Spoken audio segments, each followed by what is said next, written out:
એ ગેલમાના નામથી જો માયા બંધાય પછી એનો વાળનો વાંકો થાય.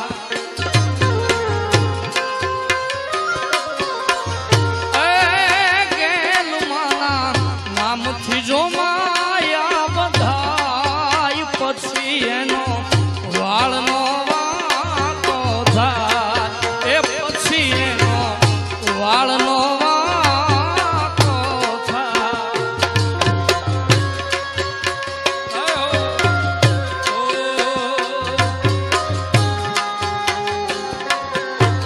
જય ગેલમાં જય ગેલમાં જય ગેલમાં